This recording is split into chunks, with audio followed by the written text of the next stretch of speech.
cooking mode. Do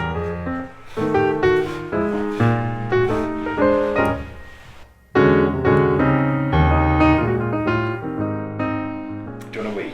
Yes, please. Just leave it going if we're swift. Well, I'll be swift. It's not I'll me, also is be it?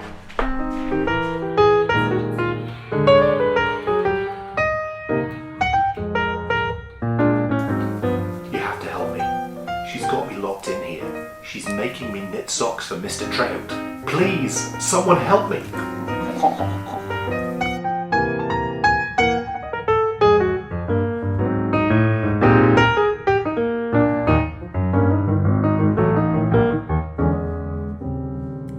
Hello. Hello. Oh, perfect. I wasn't repeating you, I was just saying hello. But perhaps if I'd said something else, I'll do that next time. I'll say something totally random at the start of the podcast and we'll see if Kay says it afterwards. It's interesting that you did that. Was it? Yes. Why? Because we are currently having a bit of a dilemma, aren't we? Are we? Dearest wife. And that is, we are trying to be wonderful parents to our daughter. Yes. And one of the frustrations that we're having is that she is more of a follower than a leader. She is. And that's cool. Yeah, you are what you are. You absolutely are what you are. But what tends to happen when you get that situation is that the followers will start doing things that they shouldn't be doing because they'll be following maybe children who aren't doing really good things. So we're currently dealing with a bit of a situation. It's nothing major, you know, it's really The not. The thing is though, by dealing with it now, that stops it ever being something major. Yeah. But that doesn't make... I don't know about you, I don't know about anyone out there who's experienced parenting in whatever form it may be. The being cruel to be kind is not pleasant. It's really hard, you know, and I had to speak to her about this thing over the past couple of days, and it's something we've spoken to her about over the past few weeks, isn't it? So it's just unpleasant, you know, it really, really upset me that I had to speak to her in this, you know, in the way that you have to, in a firm way. We have deliberately, haven't we, tried to keep Bryony. Well, we've not tried to keep her anyway. We wanted her to be who she is. Yeah. So we've not pushed her to grow up. No. And a lot of her friends are maybe more or think that they're more mature than their age. You know, they do things that are way beyond their years, I think. They just behave in a way. They behave in a way too grown-up manner. I'm sure all of you, you know, your parents know what we're talking about. But we really, you know, try to keep her at the age that she is, because it doesn't last long, does it? I think it's wrong saying keep. At no point do we ever don't stop her. Try and No. All we've done is allowed her to be who she is. Yeah. And you're old for way too long, aren't you? And you're young for a very short time, you know, as we know. We love the fact that she still does, you know, things like she still watches CBeebies. She still watches CBeebies, and anybody in the UK will know CBeebies is a programme really for children up to about the age 7, I would say, 7 or 8 at the most. You know, she's 10 going on 11 and she still likes to watch it, and that's great. You know, there's nothing wrong with that. Are watching other things. Yeah, her friends are watching, you know, grown-up programmes, I would call them. What I love about Bryony, you know, we're saying she's more of a follower than a leader. She's not being led there. She's not being led to wanting to watch. No. So it's only... Not at all. And that actually brings you on... It's playground things. Puts her in a situation where someone is doing something and she'll try and fit in. Yeah. Take her away from that situation. At the moment, we've never had an issue where... No. So that's a really good thing. Yeah, no, we never have any of these issues when it's school holidays at all, you know. I suspect they will come in time. I'm sure, you know, and it's not something we're really, really worried about, but it's kind of frustrating. And I've said to her, you know, you should be the one that's, you know, you stand up and say, no, that's not right, you know, we shouldn't be doing that. Instead of, She just wants to fit in, and I understand that. I really do understand that. As I said to the other day, and as we've said there a moment ago, she's never going to be a leader. No, and that's cool. I don't. No, but I'm not. You know, and Dan isn't and really. That's the whole reason why I said you have a tendency to follow what I've said. Yeah. And perhaps no, you're right. I don't like being the one in charge, and I don't like being the one that makes the decisions. Or when people tell you things, even if it's not good advice, you listen to it. Yeah, it's true. So I think she's just very much like me, really, in that respect. So I can't criticise her for it. If Kay had listened to one piece of advice she got in the early stages of our relationship, we wouldn't be sat here right now. No, this was one of my best friends that told me this. A couple of people advised me against being with Dan I won't go into the reasons, but Well, I think the reasons are obvious, aren't they? It's horrible. Yeah. Oh, right, okay. Oh, thanks for. No, but he's right. I think what Dan's trying to say is that I am very much, if somebody says something to me, then that's the decision. I find it very difficult to make a decision by myself. Unless it's us. Well, it is. It's true. No, I mean I don't think I'm not bossy there. No. I'm not saying you're bossy. You stand up for yourself. You absolutely stand up for yourself. I can be quite stubborn as well. Bryony said to me the other day, didn't she? But so is Bryony. So although Bryony looks nothing like me, I don't think she's physically anything like me. But she looks more like you every day. I do think her personality is more like me, so it's hard for me to criticise her for it because that's just what I'm like, and you can't change your child's personality, and I don't want to do that. No. But you've got to manage these situations, haven't you, as they arise. It's also, do you think, I think it's our job as parents, isn't it, to teach our children the way to live in the world and to exist in the world. Yeah. It's like the animals, isn't it? You try to prepare them because you know what the world is like. You know the type of world that they've got to grow up in. So you try to prepare them for that as best you can, really. Yeah. And I say to you sometimes, I just wish she was a bit tougher.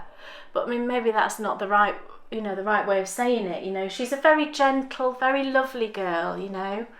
And I would never want to change that. I think she's tougher than we think. She probably is. She handled your illness incredibly well, without a second look, really. Yeah. It really wouldn't worry me if she got in bother, because I think she knows what to do.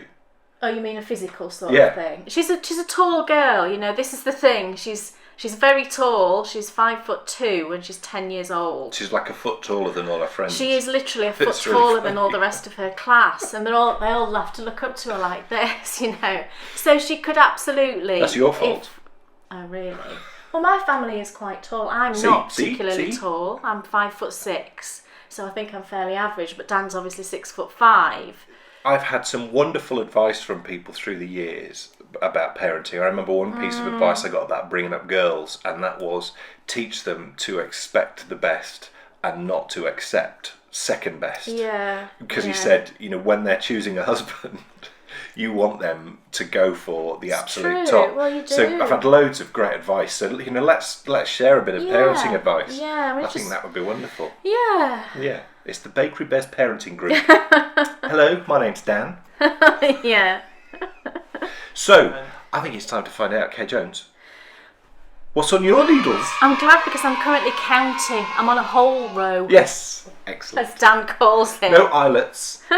These are holes. We have holes in our knitting. That sounds wrong. Hey, did you see that post that Sherlock Knits put? Was it Sherlock Knits? Of the dress with the holes in? Maybe it wasn't, Sarah. Someone posted a picture and there was a dress with holes in a department store. Deliberately? Yes.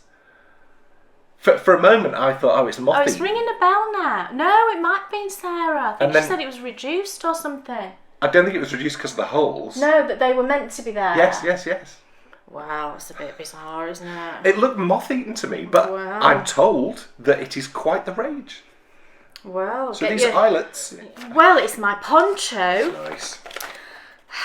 I want a poncho. This one won't fit you. I'm not knitting another one. Decided I want a poncho.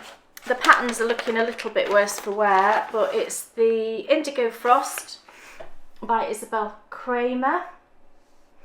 And if you remember last time, I hadn't knit very much of this at all, and I was really having a good old moan about the ribbing and the fact that it was a more unusual rib and I was just struggling getting through it. Well, I carried on struggling getting through it and really did not enjoy knitting the rib at all, but I did it. I made it through. Oh, I wanted to say I made it through the wilderness then. Is that a I song? thought you were going to say I made it through the rain. Oh, That's right. a song. That's a song by a man called Gerard Kenny. No idea who this man is. He's a good friend of Dennis Waterman's, but he is American. Oh, right, okay. So, look where I am now. Let me just make sure my stitches don't fall off. Looky. Ooh, look how far I am. I'm past the colour work. Isn't that pretty? I'll hold it a bit closer so you can see that lovely colour work. And I'm on the holes, the eyelets. They're really pretty, actually, how they look. Can you see? Look at that. Isn't it nice? You've done well. I have done well, haven't I? Pushing the boundaries. And actually, once I got past that ribbing, because I nearly ripped this out, you know. Covered it in bleach. Thank you, Mrs. Trout. Oh, yeah. But I didn't. I persevered and I got through it. And after that, it's now going, you know, really, really well. And I love doing, you know, the colour work just took me a couple of days. It's 2 repeats of like the same thing. And the colour work is slip stitches. It's very strange doing it. I've never done colour work this way before. And it's kind of against all all my natural knitting instincts, because, you know, you will often slip one, knit one when you're doing, you know, a sock. But on the purl back row, you would purl all those stitches. Well, part of this, I mean, it's a paid for pattern. I'm not giving the pattern away by saying this, but you do the same row twice. So you effectively slip a stitch on 2 rounds. And I'm thinking, oh, I'm not knitting that stitch for 2 rounds. How is that going to work? It's just going to look so weird in my knitting. But it clearly works. You know, I just followed the pattern. I trusted the pattern, went with it and did it. And in the end, I decided I was going to use a grey where you can see this kind of, what colour is that? Mint. Yes. Where you can see the mint colour there.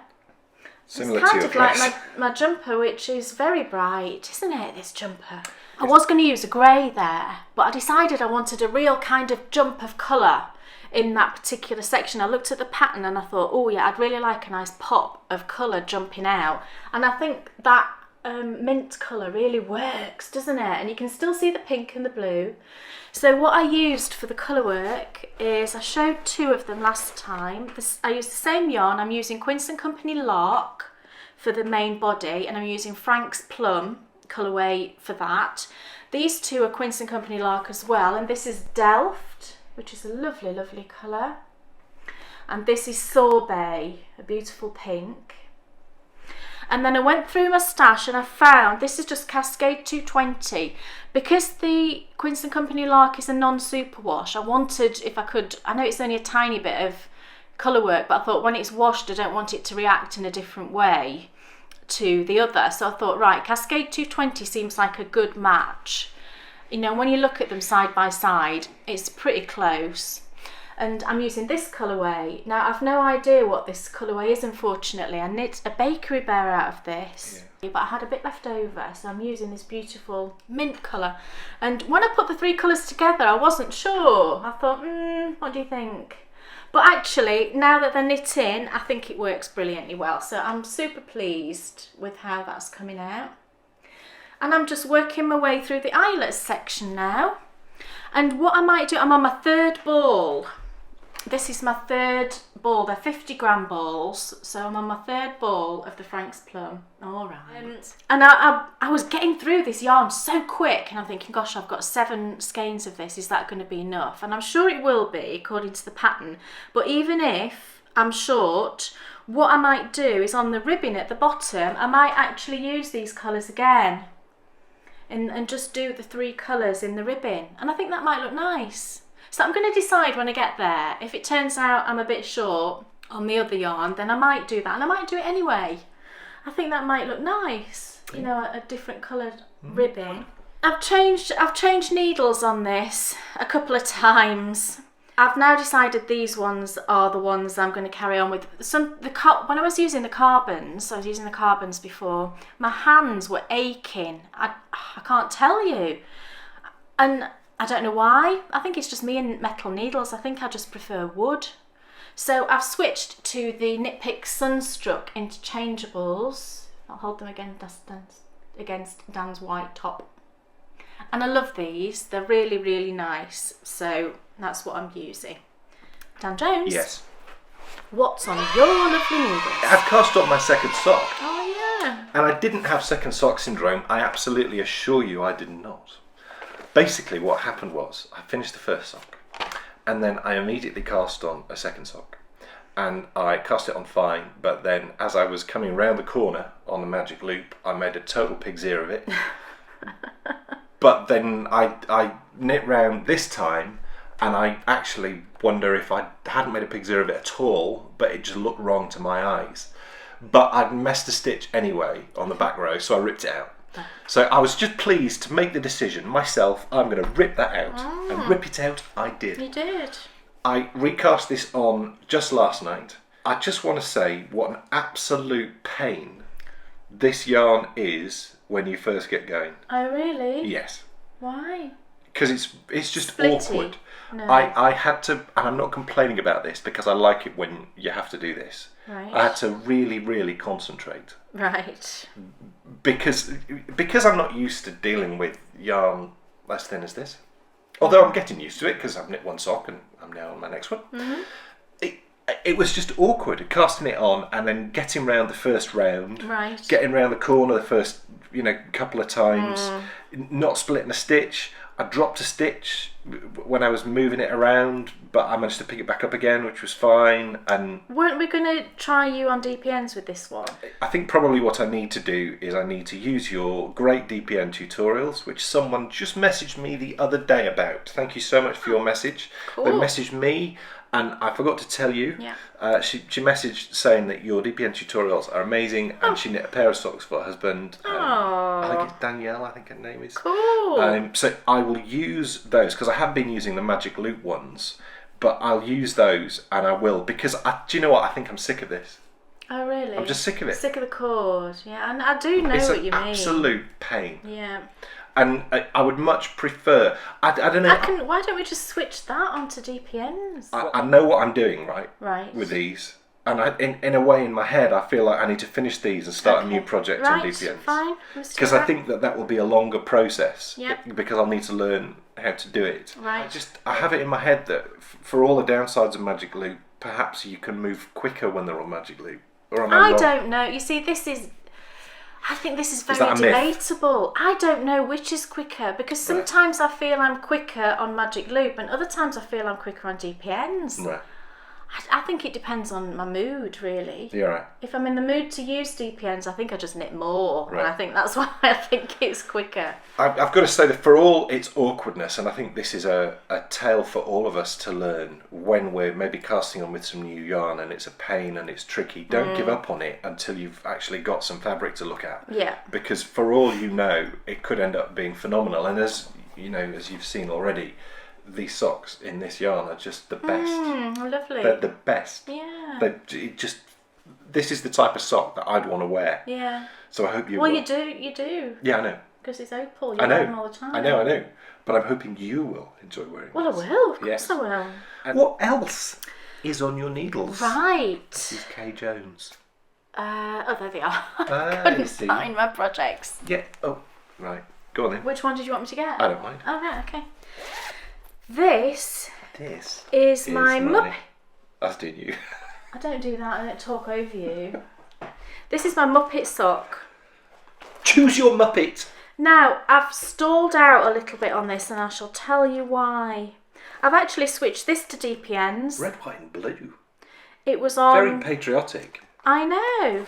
I was using the Chiagu, if you remember, the Magic Loop 2.25 mils, and I've switched it to DPNs. I think these are higher. Yes, I switched it to my higher DPNs because what I did, I've done a contrast heel, and thanks to lovely Amber, she saved my day. In my minis that she sent me over the past few months, I found a couple of, I think it's No Makers.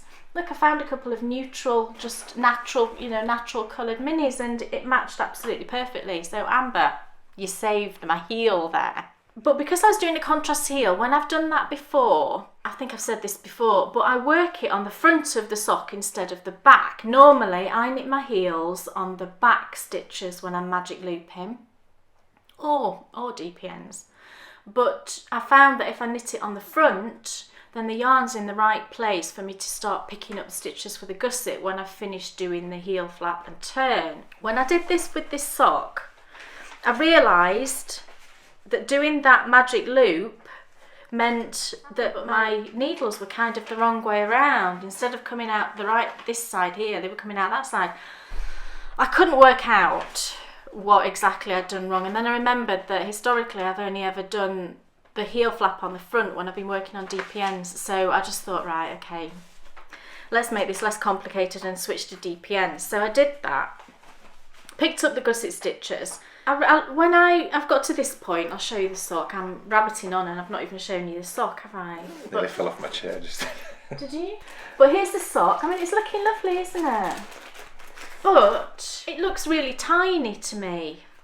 Just for a sock for me, it just looks small. And I have compared it to some of my other socks that are I've knit on 2.25s, like the opal ones, and it just looks small. And I can only put it down to the fact that I think this yarn is a little bit thinner than the yarn I've used previously. So therefore, I think the socks come out smaller. So when I looked at it and realised this, and I thought, gosh, I don't even know if that's going to go on my foot, I kind of stopped because I thought, what shall I do about this? Now, it probably would fit Bryony. I'm a UK size 6. Bryony is a UK size 4. So she's not far behind me really in length of feet and all this. But she never wears the socks I knit. Historically, when I've knit her hand knit socks, she's never worn them. She's such a naughty girl. I know, and I just thought that's just a waste if she's not going to wear it. So that's why I've kind of stalled out, because I just don't know what to do. So that's where I'm up to with that. I'm just having this sort of dilemma, and I don't really want to have to rip the whole thing out, if I'm honest, but then I think, well, if they're never going to be worn, then maybe I should knit something else with this yarn. Mittens. Oh, well, there's a thought. Yeah. Why didn't I think of that before? That might be cute, might it? And Bryony would wear those. They'd fit both of us anyway, so I might end up ripping this out and starting mittens. Do that. Maybe so. So that's why it's just kind of sat there. But the yarn's lovely. Mittens are the new socks. Maybe, yeah. But the yarn's lovely. It's the berry colourful yarning. Oh, yes. And it's their saturated sock, self-striping. It's a 75-25, superwash merino and nylon, 463 yards. So it's quite a high yardage for 100 grams. And that's what made me think it must be a slightly lighter fingering weight. And the colourway Sock Monkey, but I think it's more like my Muppet, which is the Swedish chef. I had to think then for a minute. So we will see what happens with that. Who sang the song with the lyrics in the year 2525? Someone out there will know, so don't use any more brain power. Okay, I'm not going to, Please because I help won't us. remember. I just had a panic. Did you? Why? Yes, because I brought down one of the wrong projects. Oh, right.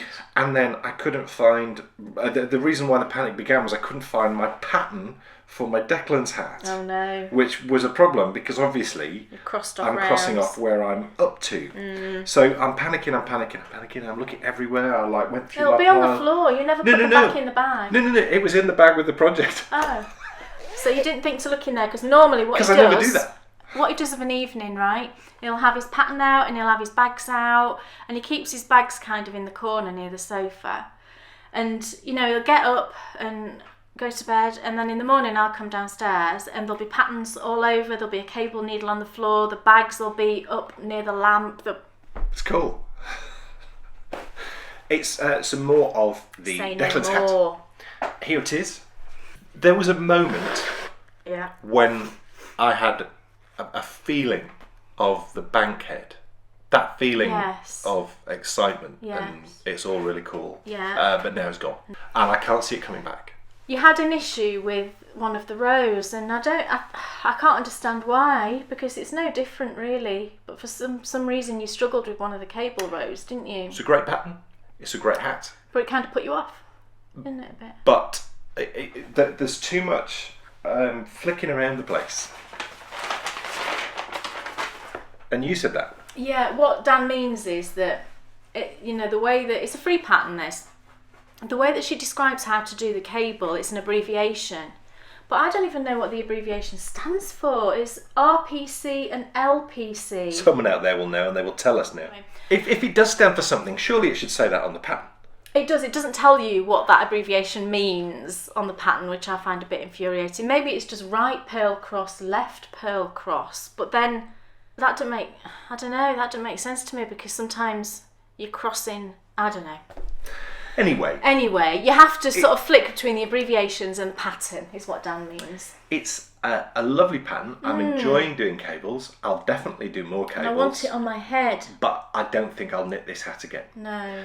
The Pot Project, the Winds Chief by Stephen West, that we've now established is the correct name. Winds Chief, not Windswept, as we were calling it. That one, there's a distinct possibility it could be a bankhead. Yeah, all right. Because it's really flowy. Yeah. It's going, and I'm enjoying that.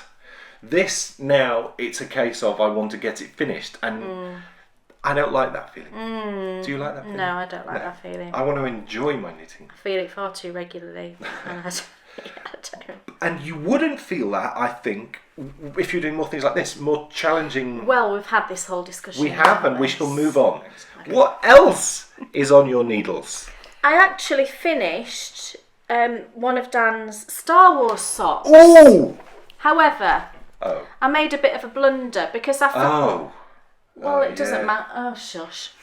I totally forgot I was going to do the toe grey. And just carried on knitting it white. So what were you thinking? I know, and now I look at it, I really, really wish that toe was grey. I could rip it out and re-knit the toe. I'm not going to do that. I'm really not. Could rip it out and go, I'm not going to do that. I thought that thought went into my brain for about a second and then rapidly went back out again. So this is the first one, which is the R2D2. Just look at the top. And then that bit's R2D2, isn't it? It's great. Yeah, and then this is just plain white. I'm a bit disappointed in myself for forgetting that. Well, why don't you rip it out and redo the same? Well, I might do. And the toe... Because will you not regret it for the rest of your life? Well, I don't think I'd regret it for the rest of my life. I think that's a bit severe, isn't it? But I might, every time you wear them, I might look at it and think, oh, I really wish I'd ripped that out. So I might end up ripping out the toe and re-knitting it grey, because it doesn't take long to knit, does it? Not a toe. You blitz that off in moments. And the amazing thing is, that sort of fits great. It does, and I was worried, if you remember, it was going to be too big, but no. I think it just looks bigger because you knit it in thicker yarn. I don't like the turn of your waist then, but no. But no. You have enormous feet, you have freak. Huge feet. Yeah. And it's a 56 stitch, this one, on effectively what is a worsted weight yarn. And I made up these toe decreases to try and get a rounded toe, and I'm quite pleased with how they came out. Why are you quite pleased? Well, I'm never, like any knitter, I suppose, I'm never 100% pleased. I don't think that's any of us any are. True artist. Okay. It's true. I wouldn't call myself an artist. Well. So that's the lovely toe. So I might rip it out and knit it grey. So that might have a grey toe next time. What's happening next? Yes, well. I ordered, if you remember, for the last time I spoke about this, I ordered another skein of the Drops Fable in what I thought was orange for BB8. However, when it came, it was actually a rusty brown colour. That's the joy of internet screens, isn't it, for you? It looked orange on the screen. Honestly, it looked exactly the right colour. And it was like a rusty brown. You see this owl? It was like that. So that was never going to work. And then what people need to do with their colourways is they need to take it as seriously as Farrow and Ball.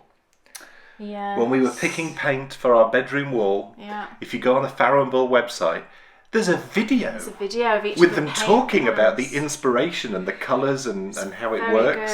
good, yeah. They really like colour. It's expensive paint. I don't know if you can get this in outside Europe. But even if you can't, go look on a website. It's just look at some of the videos. Look at the Faro. It's Faro and Ball, and they do all of their paint colours are just beautiful, and we've used them in various rooms in the house. And it's expensive. I will tell you that. It's £40 for a 2.5 litre tin. However, we only needed one tin because it was just one wall that we were repainting in the bedroom, like the feature coloured wall at the back of the bed. And we repainted it, and the colourway was Dix Blue, D-I-X Blue that we used. Most beautiful colour. All of their paints, it's the estate emulsion that we use. It's like a chalky look to it. Just beautiful. And in some lights it looks greeny coloured, in some lights it looks blue. Really, really beautiful colours. But on their worth website, saving up a tiny bit more. It really is, because it'll last ages. It really is. It is worth spending the money if you can get hold of Faro and Ball paint. And they're very kind of historical colours. There's lots of history involved, and it tells you the background of each of the colours on the website. It's fascinating. If you like colours, you could spend hours watching the videos. Yeah, and I spent ages on that website looking at, for the right colour to paint the wall. I think I should put a link to the website in the show notes. Yeah. I will. What I did in the end for this orange colour, because I did look around. That's more like a rusty brown. That's not. Oh, sorry. I did look around and try and find an orangey colour, and I could have got an opal. But the thing is, it's only for the heel and a couple of stripes. I didn't want to spend £8 on a book, you know what I mean? Just for that little bit. Know what I mean? So I thought I'll look through my stash and see what I've got, and I found some Cascade 220. Now I know that this doesn't have nylon, but these are going to be house socks, and I just thought, you know what? I think Cascade 220 is fairly hard wearing. It's not a merino, as we know. I mean, it's Peruvian Highland wool, I think, isn't it? It's described as. So I think it's fairly robust. And I had this orange colour, which does look, I've held it against BB-8. Not the real one, obviously. We don't have the real BB-8, sadly. So I thought that these colours, look, isn't that BB-8? Anybody who's seen Star Wars? Everybody must have seen Star Wars. I'm sure there's... No, I haven't. Okay, we'll not talk about the people that haven't, because I know there's people that don't like Star Yeah. Wars. Sorry. And that's totally valid. Sorry. You are allowed not to like it. So I thought this would work. These doubled is coming out roughly a worsted weight. I think it should all be okay. So I think that's what I'm going to do, and just risk having that as the heel. I think it'll be fine, don't you? I hope so. So I'm going to try and get that on the needles. I think, do you know what I would say though is, Yeah. don't not watch something for the sake of not watching something. Yeah, I mean, maybe... I've made that mistake previously. For many, many years, I deliberately wouldn't go near any Apple products for the sake of not going near Apple products, because you're locked in and it's a closed network and it's a nightmare and blah blah blah. Well, actually, personally, I found for photos and for videos and for music, which have always been my job and now is full on, what we do, they're second to none. It's worth trying these things, isn't it? I think it's like anything. It's worth giving it a go. It might not be for you. So go and watch The Force Awakens. Sorry. And I'm using, for this one, I was doing it on DPNs, I'm using Knit Pro Symphonies 3.5 mils. And I do love these wooden needles. I know Sarah Hepworth, pretty much always knits with these, I think, Sarah, don't you? Whenever I see... Do you mean these? Yeah, I know. Yes, all the best knitters use these. Whenever I see Sarah's posts, with their socks, I think it's pretty much always these. These needles are brilliant. They are great. And I love the cable needle in that one. I've never had any problems with the Knit Pro Symphonies at all. And they're very pointy. Can you see how lovely and pointy? I'll hold it against Dan's white top again. They're pretty to look at. I would really like some of the blue ones. What are they called? It's Knit Picks, isn't it? It's not Knit Pro for those. Knit Picks, Caspians.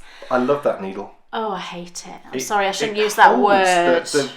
When I've got a cable, it just sits there holding onto it. You can't get it out. Well, I can. Well, it's brilliant. Again, each to their own. Yes. But I would really like, I know Great British Yarns in this country stock Knit Picks Caspians, and they do a DPN set. But the only thing that stopped me getting them is I don't know if is Knit Picks exactly the same as Knit Pro. I don't think it is, because it's Knitter's Pride, isn't it? Is Knit Pro.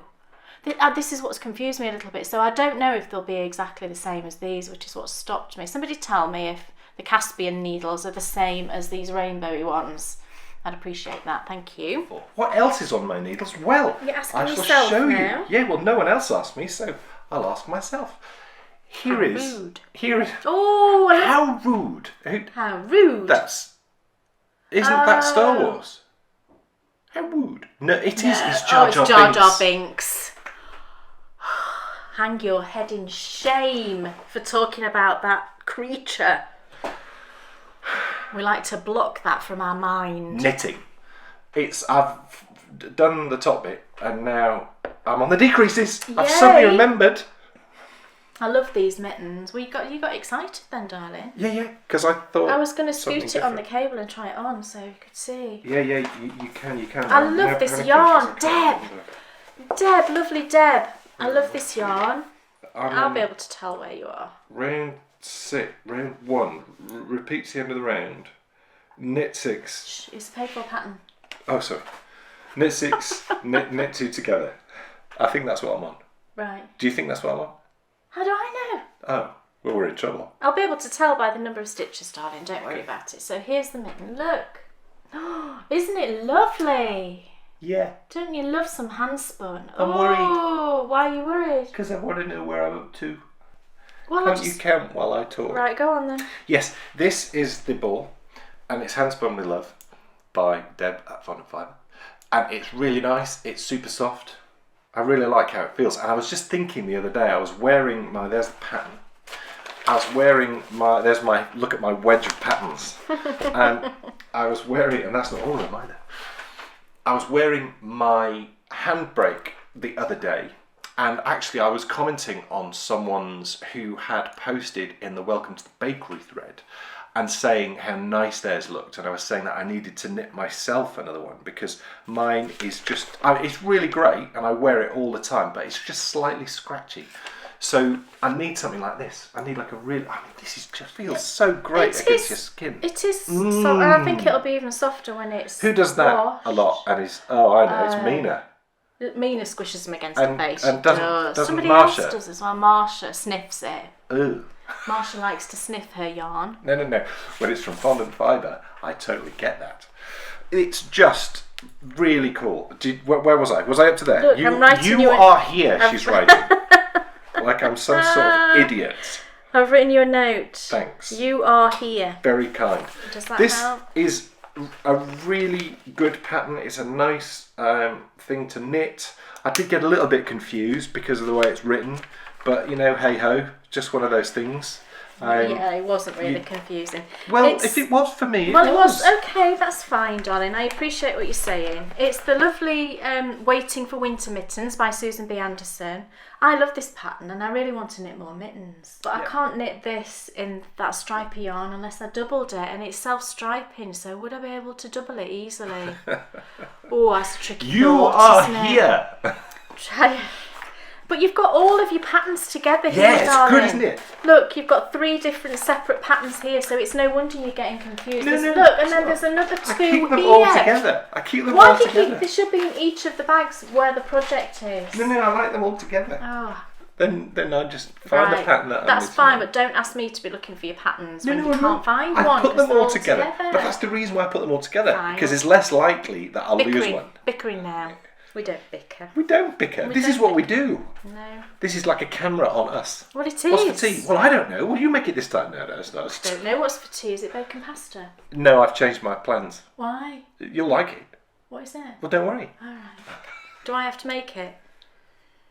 No. Oh, right, okay. Hence, I've changed my plans. Oh, right, Mine. okay. But that doesn't necessarily... What Okay. else is on your needles? Oh, let me stop knitting. Yes. Ta-da! It's a box. A boxo blanket. Who said that? Somebody said that on You did. Instagram this morning. It wasn't me. Oh.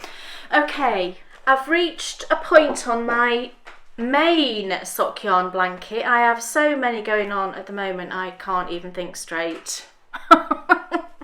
I've finished another row. So I did say every time I finished a row, I would show you.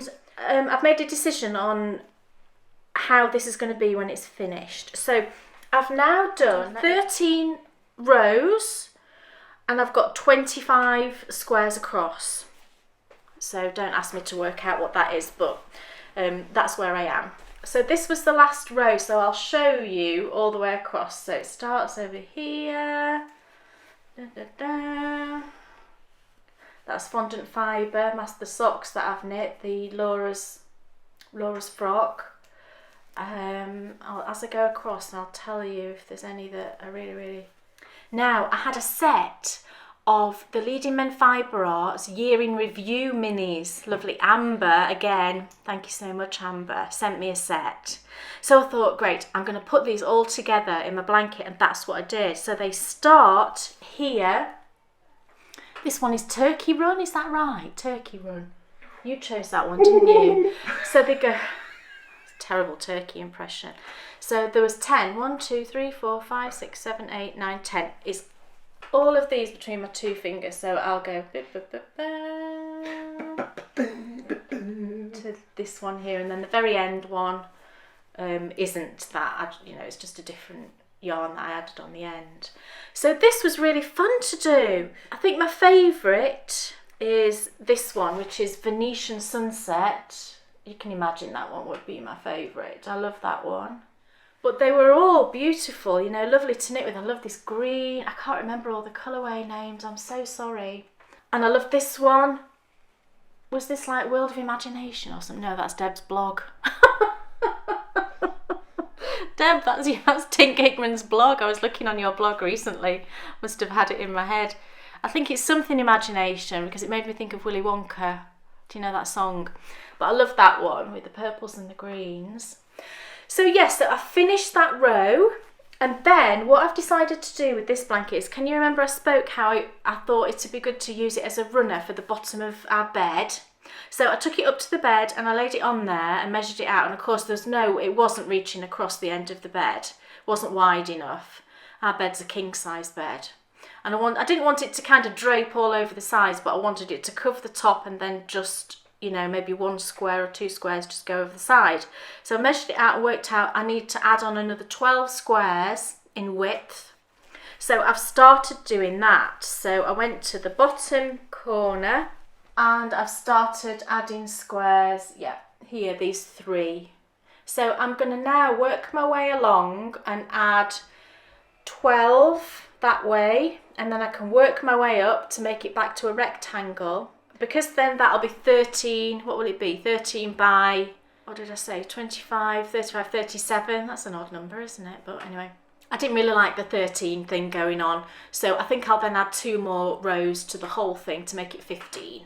And then that'll be a lovely size then to have as a runner along the bottom of our bed, which I think will be really nice, because it'll be there the whole time. Even in summer, it only runs along the bottom of your feet, really.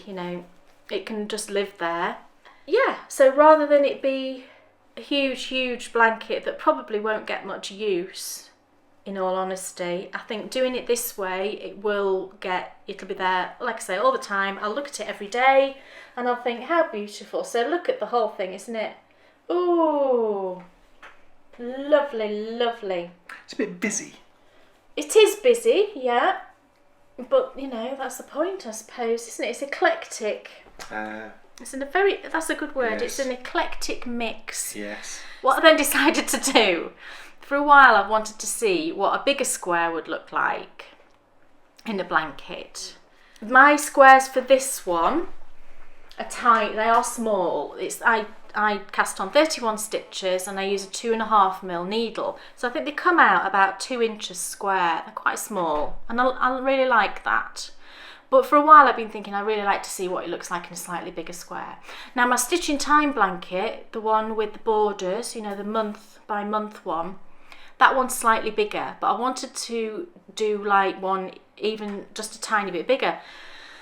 And I thought about my pinky purple blanket and the fact that I've not worked on that for a while, and maybe it's because it's exactly the same as this blanket, and I really want to work on the bigger one. You're listening to me now thinking I'm mad, aren't you? I'm going to restart the pinky purple blanket with bigger squares, because then it's different. It's different to the small one, isn't it? And it'll be nice to work on two different things. And when I've finished this one, I can then go on to this one properly. What I did, I've cast on 43. I didn't want to go into the 50s. I thought that was too big for me. So I cast on 43, but I'm using a needle a size bigger. I'm using 2.75 mil just for a change and to see how it came out. And I really, really like it. So this is what I've done, look. I've only done 5 little squares, but I just love how it looks. And I'll hold it up against this one so you can see the difference in the size of squares. Look, can you see how much bigger? Look at the squares at the bottom and then those squares. It's significantly bigger. So I really, really like it, and I'm being very picking and choosing about the yarns as well, because I really like that part of the blanket about, being really careful about what I choose. And maybe I want this one to, maybe Bryony can have this one and it'll be like a special thing, and she'll have it all of her life and that sort of thing. So I really wanted to be careful on what I chose. So I've really chosen my absolute, ones that I really, really love. And this one, this is an opal, but I just loved that, that pink that starts off with pink. This one is a Space Cadet Creations. Is that right? Does it have creations on the end of it? Space Cadet yarn anyway, in this beautiful pink with like hints of orange. That one is a Regia, I believe. And then that one is one of Deb's minis. That's the New York in the Dark colourway, which I love. And then this purple was it's the British one. I can't remember the yarn dye, but it's just a beautiful purple. Can you see? Of course you can see, I'm holding it up. So I'm resisting working on this, because I really know I should work on this now to try and, get it done, although there's still quite a lot to go on it. But I just wanted to talk about what had been going on there with my blankets, and I hope you don't think I'm mad, because I've really not reduced how many blankets I've got on the go there, have I? There's a theory in there somewhere that seems to make sense to me, but maybe not to others. You done? Yes. I just wanted to show you this again. Do you see the yellowy pops at the top? Ooh, That's my favourite. I like any handspun that does that. Yeah. And most do. That's the silk, isn't it? Yes. Just the green one that I knit with, the first one that I ever knit with, which is my all-time favourite of any handspun. Although the one from Lily was really nice too. It was. But that green one, probably because it was my first. It was your first. Your first. Handspun. You always remember your first handspun, don't you? Do you always remember your first handspun? We'll talk about handspun in a bit. You never forget your first, do you? You don't. No. So that's when seriously, does handspun get a bad rap from some people? Some people don't like handspun. I believe. I would imagine. Again, it's a personal choice, isn't it? But I would say it's worth. What you need to do is. I think handspun has its place, even if. Experience it first before you. Yeah, I mean, even if you wouldn't use it for a garment or anything like that, I think you will always find a project like Mittens, for example. I think Mittens look fabulous in handspun. I really, really do. If you've got a special skein of handspun, that you've been saving. Hats and mittens. I've knit loads of hats in handspun, and they're all brilliant. I just think mittens in particular, because you're looking at them all the time, aren't you, as well, because they're on your hand. You don't look at it when it's on your head. And I just love looking at handspun. It's that kind of, it looks so handmade, doesn't it? Because it's not perfect, and I love that. Life isn't perfect, is it? Exactly right. And your knitting doesn't have to be perfect, but it's beautiful. I think it's completely beautiful, and I love that yarn, Deb. I do. Thank you. Yes, because you have some handspun we love too. What are you doing with it? Haven't decided yet. Okay. I know. I do. I've just said that about hoarding, haven't I? But I do hoard special yarn as well. Yes. I think it's time that we had the second round of Knit or Forfeit.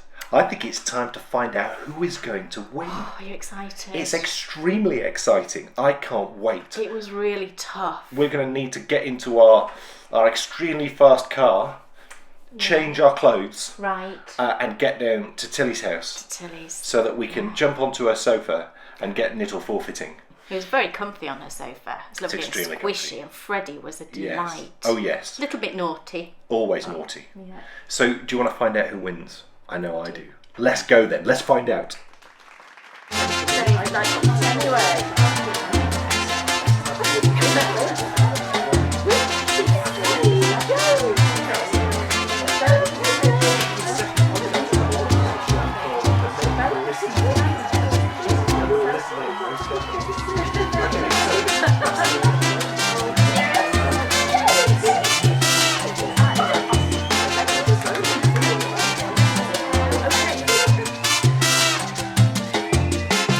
Thank you, and welcome to the exciting second round of Knit or Forfeit. And who's playing? Yes, of course, it's the trout versus the bear. And what's the scores on the doors? Well, Tilly did exceptionally well in the first round. She got 9 out of 10 and she used 2 lifelines. So what does that mean? That means Kay, of course, has her 3 lifelines. But if she scores 9 out of 10 and uses 2 lifelines, it will be a draw. If she was to score 9 out of 10 and use 3 lifelines, then of course she's lost. But what are those lifelines? Well, we have Ask Instagram, where the contestant can ask Instagram. We have Text a Friend, where the contestant can text a friend of their choice to see if they can give them an answer. And we have 50-50. So, we of course know when the quiz starts because we hear this sound. And yes, we forgot that in the last 2 rounds and it's not going anywhere from now on. And we know when the quiz finishes because we hear this sound. So I think it's time that we meet our contestants and we get on with this very exciting next round of Knit or Forfeit. What do you think? Let's do it then.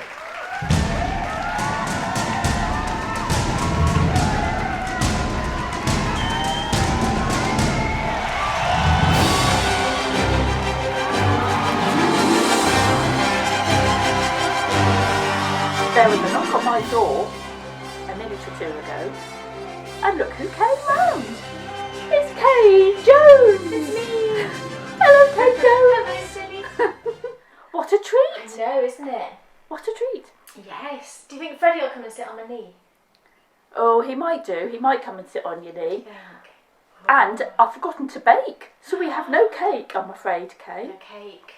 It's not No good. cake, I know, I'm ashamed. We need cake. The weather's nice today, is it though? Well, I think it's cold. It is I cold. think it's cold, Yeah. but you know it's February, That's so true. that's That's what true. we have to expect, isn't it? Oh, Look, who's that? Is it I Freddie? have a little friend here, look. Yay. And he won't ever come on anywhere near a camera when it's No, on. And they're very different dogs, aren't they? Because they're brothers. Oh, I know. Stanley's such a good boy, and Yeah. Freddie's such a bad, He's so bad bad, dog. isn't he? But we love him.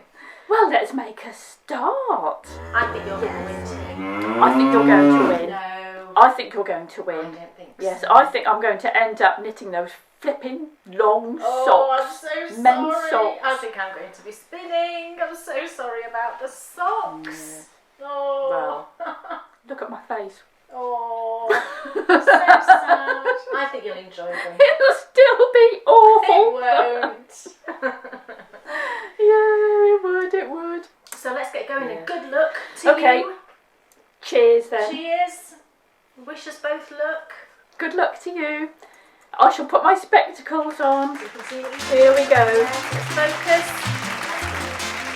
Question number 1, Kay Yeah, Jones. already. Which Yeah. hand-dyed yarn company Yeah. started life in 2010 in southern England Yeah. and in 2012 launched a series of collaborations with knitwear designers, the first being Occitan Right. by Beth Kling. Beth Kling. Okay. Is it A, 5 Moons? I love 5 Moons. 5 Moons yarns. So do I love it. B, Fondant Fibre. Don't we love Fondant Fibre We too? do, lovely Deb. C, and this I think is a fantastic name. How did she come up with this? Countess Ablaze. Countess Ablaze, yep. Or D, lovely stuff this, The Uncommon Thread. Right. What do you think? Well, I do have a sort of gut reaction to this one. I know that I've got a feeling. Well, I know for certain that Deb is in Derbyshire, Fondant Fibre, so that's not south to me. No. I'm pretty sure that Countess Ablaze is in Manchester. So again, not south. You think, do you? Five Moons. I've never heard of them actually doing designs with their yarn. It's not coming. Depends to mind. where the line is between southern and northern England, doesn't it? I know, that's true. Yes. Yeah, I mean, southern to me is anything kind of south of Birmingham. I mean, are you classed as south? I don't know that you are really. No, we're in a special part of England, Yeah. which James, Dancing Geek James, said was the butt end of England. He's so mean, isn't he, that James? We're a special little part. There's no motorways at all, No, which is just as well, no. really. It keeps it quiet. It's true, I should move Yes. there. Back to the question. I'm avoiding it. Okay. I'm going to go with, because I can remember Hohi Locatelli doing a range of designs, and I'm sure that she used this yarn. Yeah, okay. So I'm going to say, just because of the Hohi thing in my head. Oh, yes. I love her I name. love her name too. Yeah, I Yes. agree. And I think she's in Argentina. I know. Is that right? Argentina. I can't even say that. Argentinia. Argentinian. Oh, Are dear you me. sure? Are you absolutely sure? Well, I think I'm going to go for that. I'm going to say the uncommon thread. Okay, Kay Jones. Yeah. What do you think, Freddie? Freddie, am I What do you right? think? Am I right? Freddie says, what? You're right! Yes! You're right! Oh, I shouldn't be cheering, should I? I Yes, should you go, should. right. Yeah, you got to be mean. Damn it, right, darn it. Yippee! I got one right. Yippee! Yay. One right. I Okay, feel I'm going okay to now, ask I've got you one. question number 2. Are you ready? Yes, I'm ready. Are you Okay. sitting comfortably? No, but carry on. What were the first pair of socks, Yeah. the first pair of socks Yeah. you ever posted on your Ravelry project page on the 16th of January 2013? Right. Oh, you've knitted some brilliant named socks. Do you think? Is it A, the Crazy Hubba Bubba socks? I love that. Crazy Hubba Bubba socks? Yeah. Was it the Posh Monkey socks? Okay. Posh Monkeys? Yeah. Or was it Petunia Dursley's double eyelet socks? Right. Or was it D, the parakeet socks? Gosh. What brilliant names for socks you've knitted! I haven't got a clue. Not a clue. That you posted on your Ravelry page. I bet they weren't the first ones you ever No, knitted. Probably not. Gosh, I really don't know. This one's so tricky, and I should know, shouldn't I? If I've knit them myself, my goodness. Perhaps you never put them on your Ravelry page. Maybe so. Yeah, that might be the case. Well, it's going to be a complete guess, I've got to say, because my mind is blank. I just Yes. don't know. Crazy Hubba Bubba, Yeah, Posh Monkey, yeah. Petunia I love these. That's a Petunia great name. Dursley's double eyelet socks. Yes. Or the parakeet socks. Right. I do remember, I think, all of those. I'm going to have a wild guess. And I'm going to say the monkeys, the posh monkey ones. Am I right? Are you sure? Well, no, I'm not sure. Tell me, I can't bear it. Oh! This Okay. is awful. Okay. I'm wrong, aren't I? Oh, no! I don't want it to be wrong. How can I have got But this it's one wrong. It's Petunia Dursley's it? double eyelet socks. Oh my goodness. Yes. And what a okay. great name. Should we not play anymore? No. Should we just sit and chat Let's now? not play. I'm throwing my toys out of the pram. That's it. I'm Yeah, done. throw your toys out. Do you know what? No matter what, Yeah. I think that we're going to have to both knit a pair of Petunia I Dursley's think we double should. eyelet I think socks we should. Maybe you when should. this is Yeah, I over. think so. Maybe you should knit some for Mr. Trout. I'll tell him I'm knitting him some socks called Petunia. I think he'd appreciate those. Yes, your Petunia socks. Well, he wouldn't. He wouldn't. Which Scottish yarn company Yeah. was formed in the early... You're not reading this as I'm... You're not looking at the answers, are you? I haven't got the answers. Okay. Okay. Which Scottish yarn company formed in the early 1890s in Sandnes Yeah. began its first knitwear brand in 1952. That's really hard, isn't it? It's really hard. Is it Patons and Baldwins? That's A. Yeah. Is it B, Alexander's of Scotland? Okay. C, Todd and Duncan Limited? Or is it D, Jamieson's? Do you say Jameson's or Jamieson's? I'd say Jameson's. Is it like Jameson's, whiskey? yes. Yeah, Jameson's whiskey. It's like that, I think. I think it is, yes. Yeah, I think so. Well, I haven't. What do you think? Well, I've got no idea. It's the first thing I'm going to say. No, I don't either. No. Or should I? I haven't heard of... I haven't heard of I'm a Alexander's. rubbish quiz master, you know. No, you're not. Do you want me to read them again? Well, I don't think it's Alexander's. I've not heard of them. And I'm not sure it's Todd and Duncan either. That doesn't spring to mind. So I'm going to rule out those two, I think. So maybe I should ask. Do you know, Instagram. those knitting people know everything. Yeah, do you think? I think that's what I should do. I'm going to ask Instagram this one because I'm not certain at all. Even if I was to, even if I was to guess, it would be at Okay. 2. Yeah, We'll I'll put that ask one on hold, Instagram. shall we then? Okay, we'll put that one on hold and we will come back to it. So I'm going to ask Instagram Yes, okay that then. one. Question 4. Question 4. You'll get this easy I'm in a peasy. panic. Who... No, don't be in a panic. I'm in a panic. Who wrote The Knitter's Bible, the complete handbook for creative knitters? Now that's you, look, you're a creative knitter. Gosh. Is it A, Yeah, Anita Eaton? right. Is it B, Claire Crompton? Yeah. Is it C, Claire Compton? Oh, that's mean. D, Jan Eaton? Right. Oh my goodness, this one's on my bookshelf upstairs. Yes. Can I go and look? Oh my heavens. Right. This is a very cruel question, I think. Isn't it? I don't think it's Jan Eaton Yep. because I think she wrote a book about crochet blocks. I don't think it was... I think it's between Claire Crompton and Claire Compton.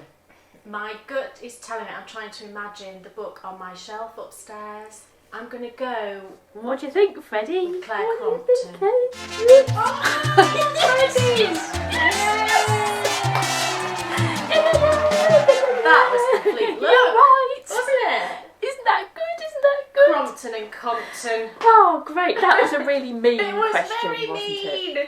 I can't believe it. Okay, the sun is coming out It's- here. It's lovely, isn't it, it's Kay? Look beautiful. outside. Look at the Beautiful sun. and sunny today, isn't it?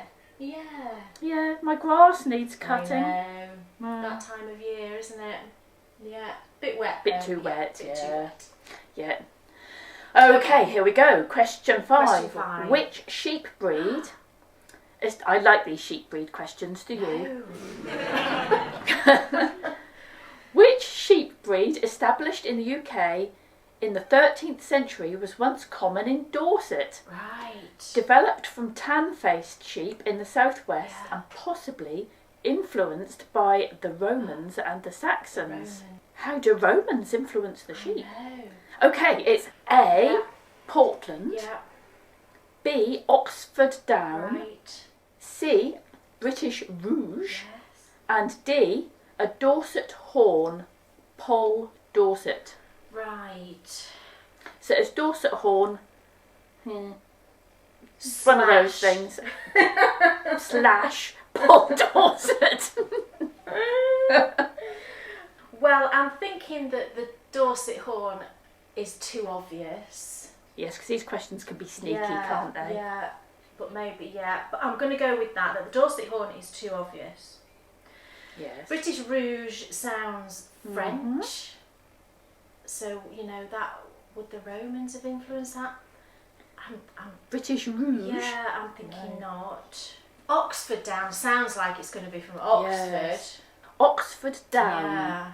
I'm going to go with the theory that Oxford Down is from the Oxford area. So that leaves me with Portland. Now, Something is coming back to my mind. In my geography lessons at school, we did have Portland Bill is coming to my head as being some kind of geographical feature that we studied, and I think it was on the Dorset coast.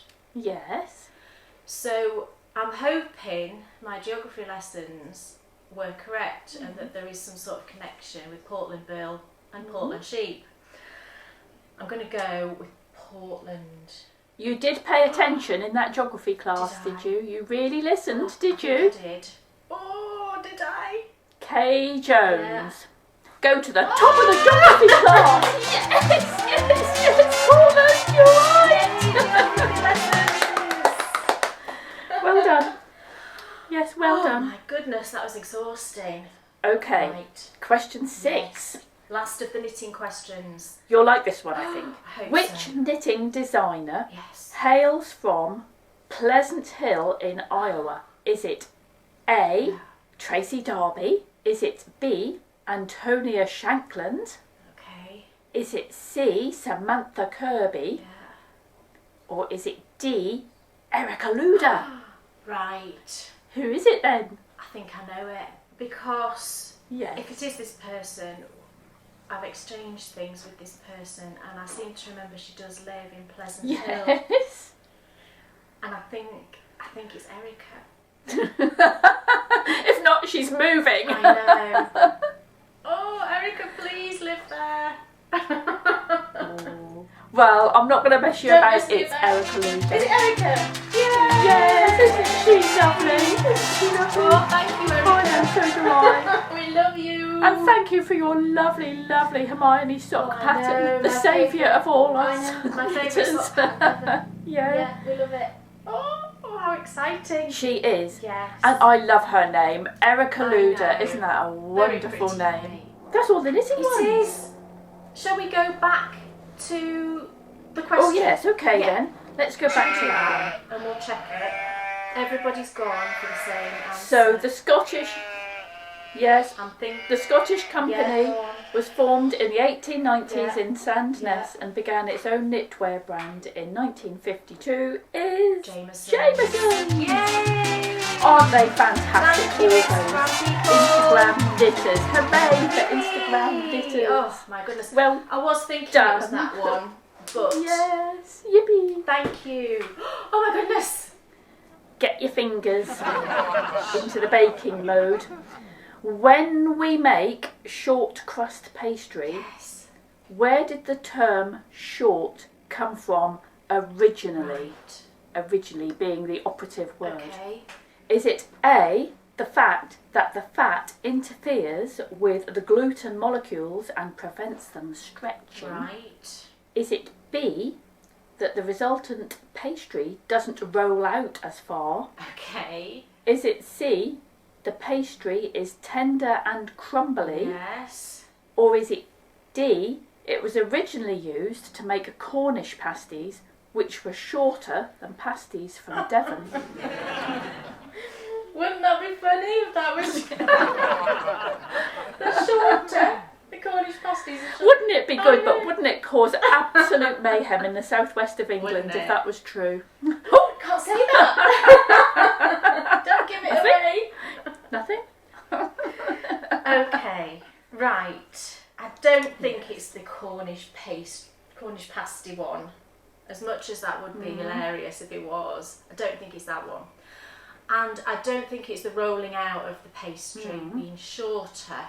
And I do know that short crust pastry, the idea of it is that it is meant to be very Shall I read them light again? and So crumbly. A is, okay. and remember the word is originally. Where did it come from? Originally. A, the fact that the fat interferes with the gluten molecules and prevents them stretching. Okay. Or C, the pastry is tender and crumbly. Right. You've said originally, so would people have known years and years and years ago, would they have known about gluten and things like that? About, I just don't think that they would. They wouldn't have had the knowledge, would they? No. So, just thinking that I know that short crust pastry should be lovely and tender and crumbly, I'm going to go with the tender and crumbly one. What do you think, Fred? Tell me, put me out of my misery. What do you think? Yes! Yes! I want to go make some now. Excellent. You clever person, oh, you. Gosh, I don't think so. Yippee for you. Oh, that's really clever, Kate. Is it? Okay, Oh, I gosh. think that's really clever. I think you're really clever. Oh, heavens. Okay. Right. Question 8. We're getting there, we're getting there. Okay. Okay. Yes. What is the vital ingredient for Shrewsbury biscuits? Right. Is it A, orange zest? Yeah. Is it B, currants? Yeah. Is it C, lemons? Right. Or is it D, shrews? Shrews. I would love the shrews to actually be in Shrewsbury biscuits. That would be hilarious. Butter. Shrews. I think I'll rule out shrews. No shrews No. were harmed in the baking of these biscuits. No, absolutely not. Let's say no shrews in the biscuits. So, I actually don't know. I have no clue. I've never eaten a Shrewsbury biscuit. I don't even know where it is. Not even sure. Sounds like it must be in the It Cotswolds. sounds as if it ought to be, doesn't it? Yeah. And does it have a cathedral? I'm thinking. That sounds right. Shrewsbury Cathedral. Not sure. Yes, I think there is a cathedral. Yeah. So that means it must be a city. It must be a city. I'm imagining a very sort of pretty light biscuit for some reason. So I'm going to, even though it could have currants in, I'm going to rule out currants. Because there's an option of orange or lemon, Yes. so something in his saying it's either orange or lemon. And just because I love lemon biscuits, like you don't often see biscuits with orange in, but lemon, you could. So I'm going to plump. I think that's a lovely word, isn't it, plump? Plump. It is a lovely word, isn't it? It's sort of yarny word, No, isn't it? yeah. Plump. I'm going to plump the lemon. When I was little, we used to have Shrewsbury Did biscuits, you? and they always had currants Oh in. gosh, I'm wrong. So I always thought that Shrewsbury biscuits were currant biscuits. I'm wrong, But aren't I? no, the original Shrewsbury biscuits had lemon. No. Had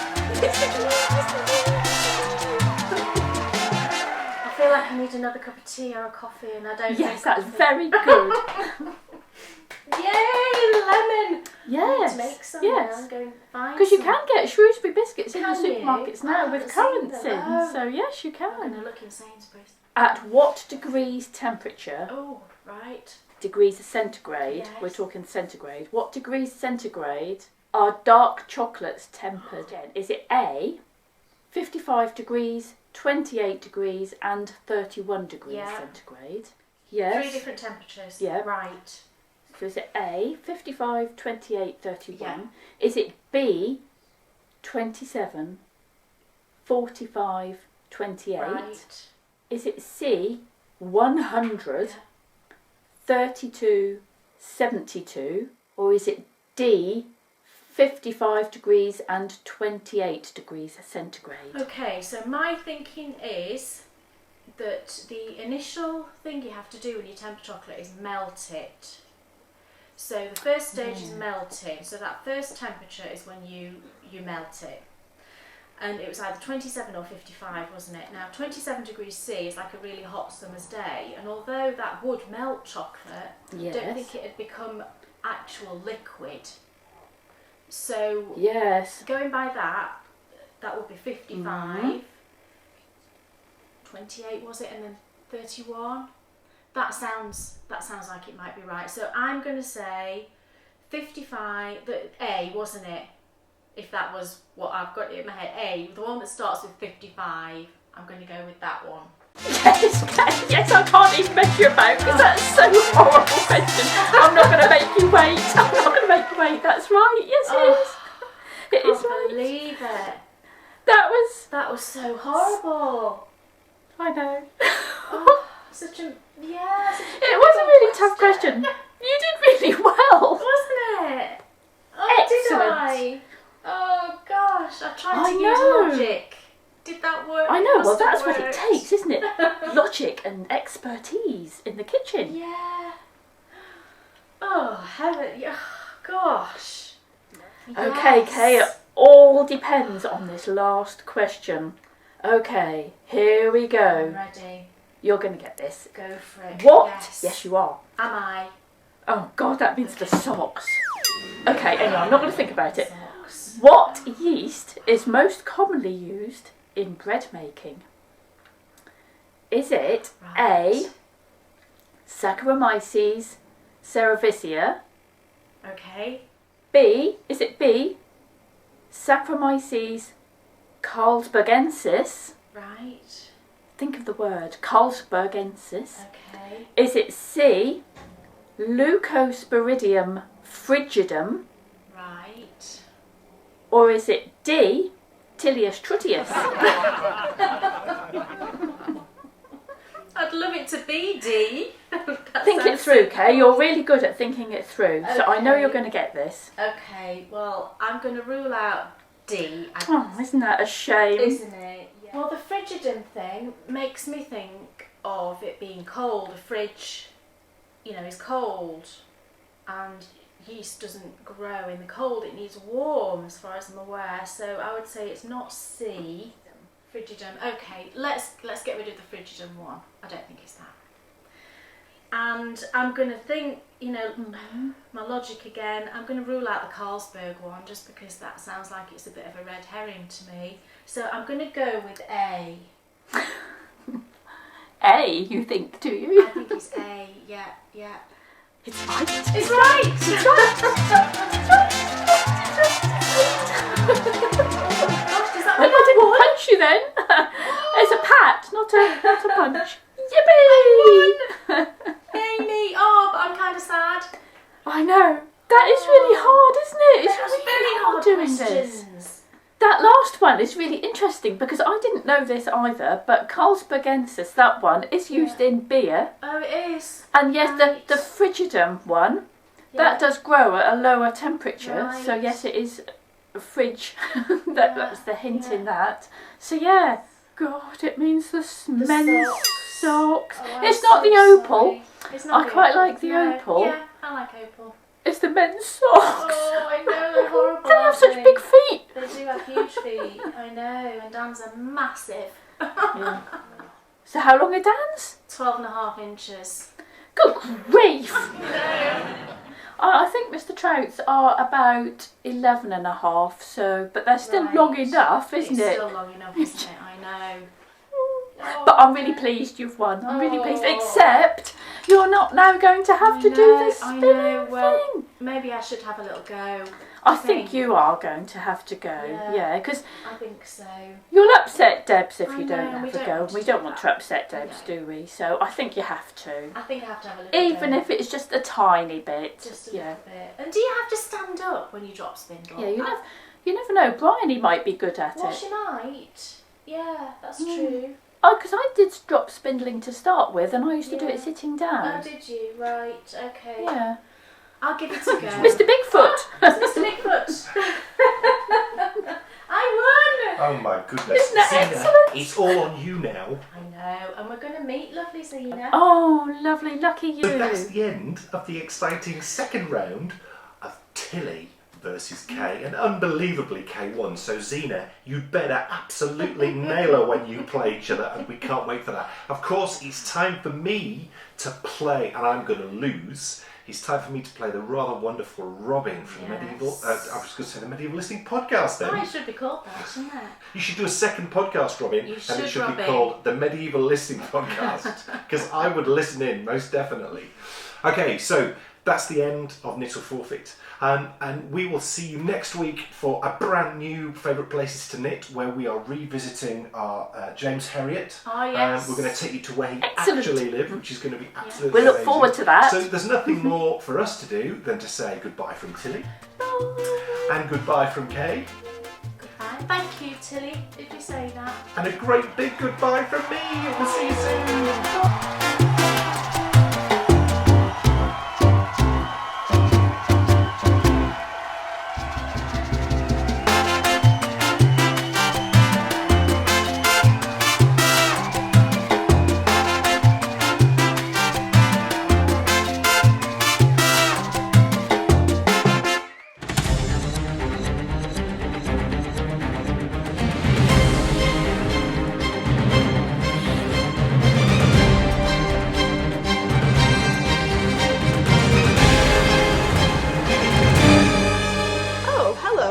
catalog knitter. It's me, Robin, from the Stitching Between Pages podcast.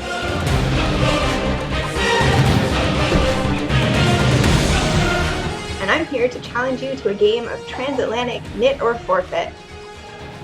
Challenge accepted. I'm 2 reigns in, and I've never won a reign. Pekorski, your history.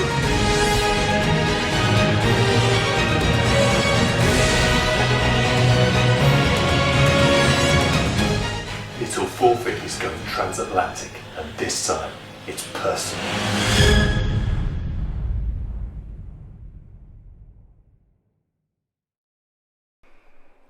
I can't believe she won. It's just not cricket. I don't like being happy about it because I feel really bad. And Tilly, the way you asked the questions, you got excited when you read the right answer. But I honestly didn't pick up on that. Because I was in such a panic about some of the questions. I'm thinking, and the one with the temperatures and the tempering chocolate, my brain just went, I was like, what? But what you saw there was the prime example of when under pressure, use your brain and think logically. Well, that's the only way I could answer the questions. I had to just rule out the ones that I knew were wrong and then, think about it logically, like the chocolate one, okay, you have to melt it, and what temperature does chocolate melt at, and work it out that way. And I knew it couldn't be 100 degrees, that would boil it, and that wouldn't work. It was just all logic, it wasn't actually knowledge. As I said a moment ago, Zena, I don't mean to put the pressure on, but bring it home, please. Beat her, please. Zena, all I'm going to say, lovely Zena, is that I'm actually now on the second watching of Downton Abbey. I just have it on all the time. Ask Dan, it's on all the time. I've just been playing it. It's on Amazon Prime. And whenever I'm sewing or whenever I'm in the bath or whenever I'm cooking, it's just on in the background. I don't watch it. I just listen to it. So, yeah, get watching if you're not watching already. I'm saying all this now and she's going to whoop me, isn't she? I must just say as well, and Kay did thank her at the end there, but we didn't really thank her properly, and we'll come on to the reason why in just a second. Thank you, Tilly. Tilly's the business. Tilly is just, she's such a wonderful person. If you haven't watched the podcast, go and give it a watch. Yeah. And to get the opportunity to, it's been such a privilege to sit down with Tilly, and then of course it was Nathan before that, and who was on BBC News. Oh, he was, yeah. I missed it, but he was totally on the news with his new show. And he will be starting my double knitting lessons very soon. It was just an absolute joy and fun, and every element of it was just great. So Tilly, thank you, Tilly. You rule. All hail Tilly. Yeah, she used all of her time for that, and we really, really appreciate it. Now, when we set out to start a podcast, we never. You don't stop and consider the production elements of what it takes to pull something like this together. And when things go well, then everything's lovely and you know what to do. But do you know, the bottom line is when things go wrong, that is when you literally earn your money. And, something went wrong. Patrons, thanks to you, we have the time to invest in this, to make it work, because something went wrong.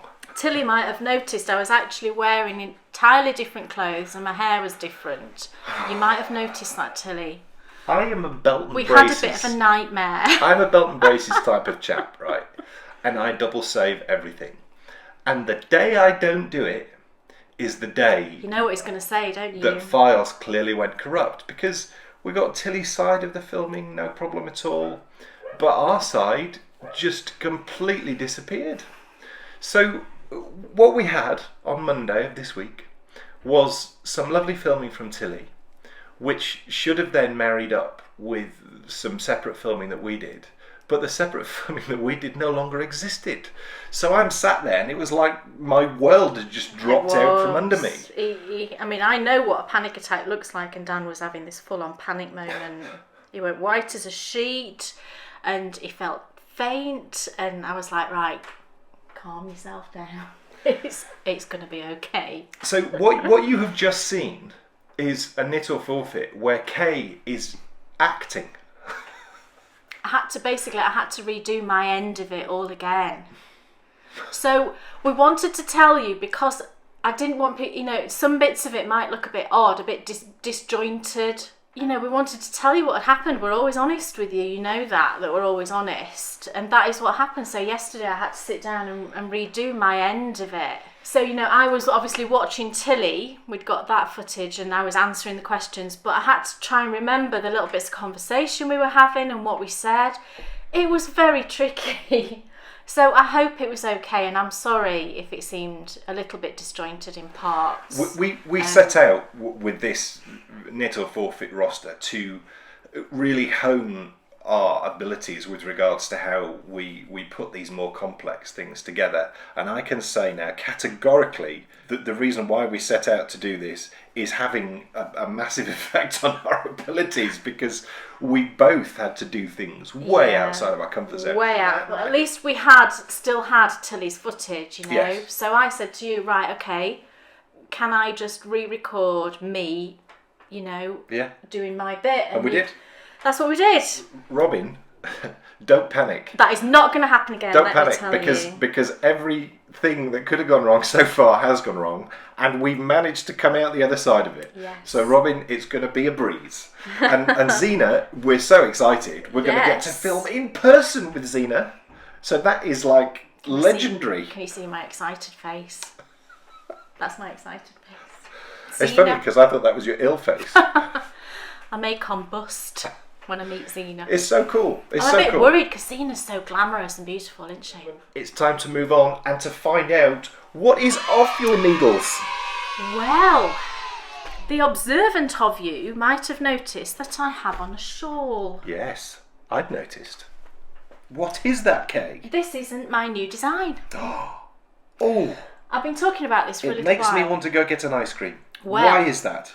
Because the name of this shawl, I will tell you straight away, the name of this shawl is Neapolitan.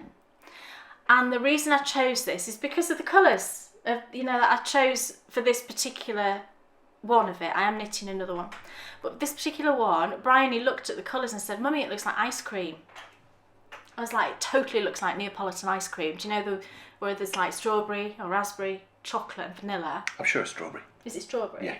Yeah, I kind of want it to be raspberry ripple, but no, it's strawberry. So I thought, brilliant, Neapolitan works fantastically well. And this design came about because I've wanted to do like a 3-colour shawl for a while, and I really tinkered with this. The shape of it, I did a crescent shape first of all. That kind of wasn't working for me for some reason. I started off in a different yarn. I was using Mad Tosh Merino Light to start off with, in similar sorts of colours. For some reason, the yarn wasn't working for me. It didn't feel right. And then I went to my stash and I got this yarn, which is the Blacker Yarns. It's what I used for my Duchess of Devonshire shawl, the same yarn base.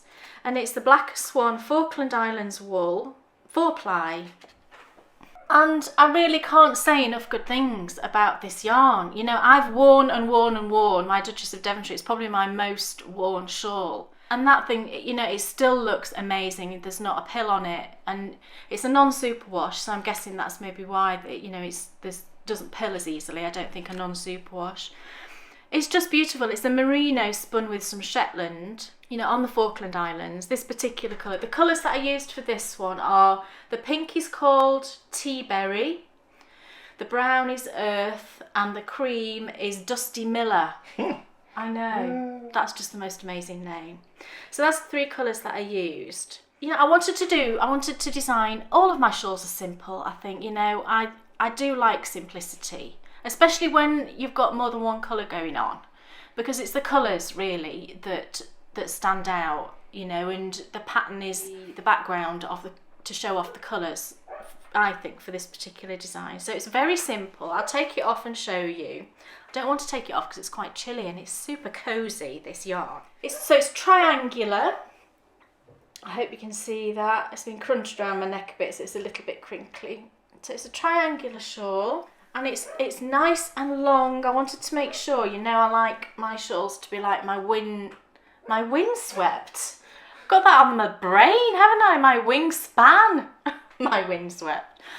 And it's my wingspan, and as you can see, it went around my neck. Really lovely. Very simple, but really I'm super pleased with how this came out. I've got that yarn attached. So the pattern is written up, and it'll be by this weekend. It'll be with the test knitters. I have asked a few people on this occasion to test knit it for me, and they very kindly agreed. So I'm going to have the pattern to them by the weekend, and then as soon as the test knitters have finished with it, I'll be putting the pattern out. So I haven't given them a time scale actually, but I'm hoping 2-3 weeks maybe, and the pattern will be out. So it's Neapolitan. So what I do with my designs, and I'll tell you how I always do my designs, is I knit it. As I'm knitting it, I handwrite it out. So line by line, I'll write out what I've done. When I've completed one shawl and I've got the whole pattern handwritten out, I then type up the pattern and get it, into the format. Once it's typed up, I then knit another shawl from the pattern. So I'll use my own pattern, I'll work through it and just try and pretend that I haven't written it, if you know what I mean, that I'm just reading it as you would. And I knit another one. So that's like my way of double checking that I'm sure everything's right with the pattern. But at the same time, I've got test knitters test knitting it as well. And that's worked really well, for the previous shawls that I've done. That method seems to be, so far, touch wood, a foolproof way of making sure that I can rule out errors and things like that. So for the second one, what I actually did, because this was Blacker, the people at Blacker knew that I was knitting this one, the lovely lady that I deal with there. And at the same time, they said that they were launching a new yarn, the Tamar, which you might have seen by now. They're launching it at the Edinburgh Wool Festival, which is next month. But they asked on an Instagram post if there was anybody on podcasts or designers or anything like that wanted to try out the yarn. So I thought, this is brilliant. Maybe they might want to give me a yarn donation, I suppose it is really, to test out their yarn for this pattern. So I suggested that, and lovely Sonia said, yeah, that would be fantastic. She sent me a colour card, and I chose 3 colours. So I'll show you the colours first. I'll stack them up. Look at that. Aren't they beautiful? They're all named after tributaries. I've been practicing that word. Tributaries of the River Tamar. This one is Gwindra. And then the blue, beautiful blue, is Tresillian. And then this fantastic acidy green is Tiddybrook. Oh, don't you love that name? I just love the name. I want to visit Tiddybrook. It's this wonderful acidy green, which I just thought that pop of green within those. Tiddybrook sounds like a tiny little river. It does, it probably is. It might just be a little, well, it is a brook. So I've started a second one, and this is where I'm up to. I'll show you. Now for this, the main one, I went dark to light, was my thinking with this. Dark to light, back to dark for the border. I'm doing this one the opposite, so I'm going light to dark, back to light for the border. So this is where I'm up to on this one. The colours are, that green is a bit brighter in reality. So you can see where I'm up to with that. So I shall be knitting my second one as the test knitters are knitting their first one. Wonderful. And like I said, as soon as the test knitters have finished with it, I'll be putting it out. And shall we have a little knit along? If you fancy it, let me know. An ice cream knit along. I know. Oh. And I love the name of it, Neapolitan, and... let's knit along whilst eating ice cream, yes. And share our projects and say what ice cream we're eating. Neapolitan knit along. That's yes, difficult to yes, say. Yes. Oh. So if you fancied having a knit along for when the pattern comes out, just let me know in whatever the Ravelry thread for this episode. Just tell me whether you fancy having a knit along, and then we'll say on the next episode. The pattern might be ready by the next episode. I'm not sure. We'll just see. So I hope you like it. Yes. And one thing that I wanted to do that I was really pleased with, on the border, it's just a simple ribbed border. which, you know, I love a 2x2 ribbed border. I think it looks classy and it's simple, and I really like it. Finishes it off really nicely. But instead of it being 2x2 all the way around, effectively, I wanted to make like a little feature of the point here at the end. And can you see how it sort of works into effectively like a square of stocking stitch, isn't it, at the end there? And then the 2x2 rib carries on, because the increases carry on for the border. I wanted to do that they didn't stop, that the increases carry on, so it flows. So yeah, I'm really pleased with it, actually. I'm really pleased, particularly because of the yarn. You know, I've spoke about this yarn so much before, but I would really recommend it. And it uses, in total, it's about 640 yards. That's total, so split between the 3 colours. I think we should find out what's on your TV. Oh, right. What is on your TV? I could knit on that a bit. Well, I can't put that back on now. I can't fashion it while we're looking, so I'll just leave that off. I'll tell you what's on our TV. Have you been watching? Now, I don't know in lots of countries if it's on. I'm guessing it probably is, but I know it's on FX. In America, is that a channel? It sounds like it is. Or is that the people who produce it? Right. I don't know. I've heard of FX. But I think it might be FX. It's on BBC Two, amazingly here.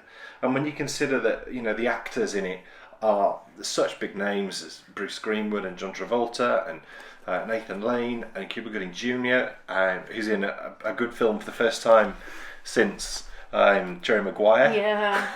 Yeah. Although... Oh, don't. Okay. It is, of course, The People versus O.J. Simpson. How interesting it is to remember that, because I remember it vividly. I didn't really remember it. I don't think I was that interested in it. Well, for some reason. You didn't. When we first met, you weren't really a watching the news type person. No. It's so interesting to sort of watch that, and it's made me get interested in the whole sort of thing, and I've got a book that the Goldman family put out, and it was the book that O.J. Simpson wrote in 2007, and then got stopped, which I think is a good thing that it did get stopped in the first instance. It's called If I Did It. He wrote a hypothetical book on if he actually had done the murders. And of course he did. You can't just go, well, of course he did. Well, I know, because he was never convicted for it, I know. But. It is a really disturbing read, but I'm glad I'm reading it. It's not very long.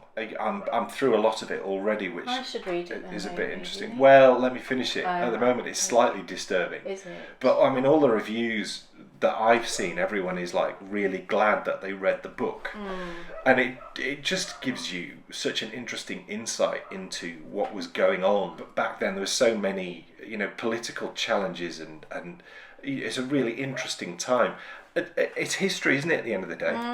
Because, you know, it's 20 years ago, and it picks up on, I think, a lot of the challenges that had started in the 60s and flowed right the way through into the 90s, and, you know, are still going on to a certain extent today. But it's a really gripping TV programme, isn't it? Very, yeah. I mean, it's fascinating, it really is, and we've been totally glued to it, haven't we? Yeah. And it has made us re-look at it all again. And how interesting to see the kid from the Cosby Show as an yeah. adult playing AC. Yeah, he plays like his best friend yeah. who drives the Bronco. Yeah, really, really cool to see him. Yeah. As soon as you saw his smile, I just went, who's that? And you said, oh gosh, yeah. And Cheryl Ladd's in it as well. He looks great. Selma Blair and the Connie Britton from Friday Night Lights and Nashville. I mean, the cast is insane. Sarah Paulson playing Marcia Clark, and you know, so many recognisable faces, and just really well put together. And I looked into it. John Travolta has been deliberately made to look like that. Yeah, I mean, I didn't recognise him at first, right? You know, they're trying to make him look like. And he really, who the guy is. I must look up a picture of this man because I'm guessing he does look like him. Yeah, we're really enjoying it. Yeah. You know, we've spoken about the type of things that we like, and this is that type of programme. It's fascinating. We're also really, really enjoying Navy School. That might. Well, I mean, I'm sure it's just on here at the moment. Is it BBC? No, it's Channel 4. Oh, is it Channel 4? Right. It's really good. It's worth looking out for. it's gives a really good reflection of what it's like training to be in the Navy. The armed forces. I think it's the same kind of training they go through, isn't it? Very, very well produced program, and it's funny really because enjoyable to watch. One of our neighbours on the end here was in the Navy. Yes. And he recently came out. I think he'd done his 25 years or whatever. Yeah. And he came out, but this man obsessively cleans his cars you have never seen in your life. Yeah. They've got 3 cars. They've got 3 vehicles, and they're all black and white. They're all white with black, bits on them. Has to be perfect. Yeah, and he is out there He washes those cars when they're not even dirty. But they will be dirty. He'll be able to see the dirt. Well, I'm sure he will his be able eye. to see. Yeah. Just teaches you that must just be ingrained in him. Yeah. It's good. It's good. I'm not complaining. I think it's fantastic. Do share if you've seen anything good recently. If you haven't seen O.J. Simpson and you think that that might be something you might enjoy, I can tell you it's brilliantly acted and really well put together. It's very good. Definitely worth David watch. Schwimmer's really good in it as well. I didn't even know that the Kardashians were. I've never seen the Kardashian whole thing. Well, it wouldn't be the type of thing that we would watch. No, I'm not into that kind of fly on the wall stuff. No. But when he said his name, I just went Kardashian, and you said, he's the father of Kim Kardashian and everybody. And unfortunately, he passed away, didn't he? Yes. Yeah.